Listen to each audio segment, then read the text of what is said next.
Visual commentary on Scripture gathers a company of artists with whom to encounter or re-encounter the Bible. And in creating this, we're doing something both very ancient and very modern. It's very modern because it's an online resource, and it's very ancient because for over a millennium and a half, Jews and Christians have created conversations with the text of Scripture.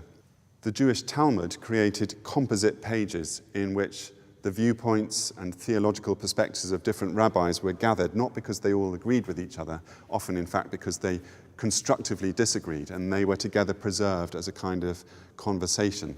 And Christian tradition has its equivalent to that, something called the Catena tradition, in which a portion of the biblical text would be preserved at the center, and then in big fat margins around it, there would be commentary from some of the most influential and inspirational theologians of the early church, again dialoguing simultaneously both with the Bible text and with each other. The visual commentary on Scripture will create online pages that have that feeling of a dialogue or a conversation, but instead of only being textual commentary, we're going to bring in works of art to join in. We plan to cover the whole of the Bible, from the first chapter of the book of Genesis right through to the last chapter of the book of Revelation. That will mean something like 1,500 mini exhibitions in due course.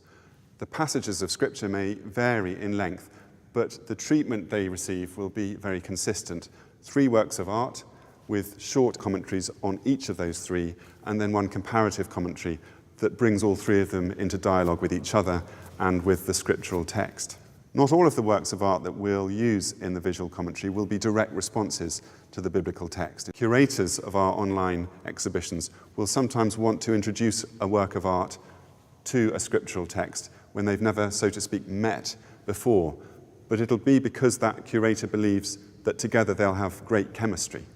And it's that sense of epiphany, of an unveiling, a discovery, that we really want to achieve in the visual commentary.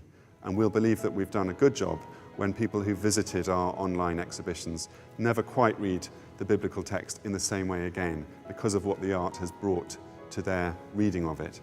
And indeed, will never look at those works of art in quite the same way again because they've had a new way of looking at them that's been generated from their conversation with the biblical text.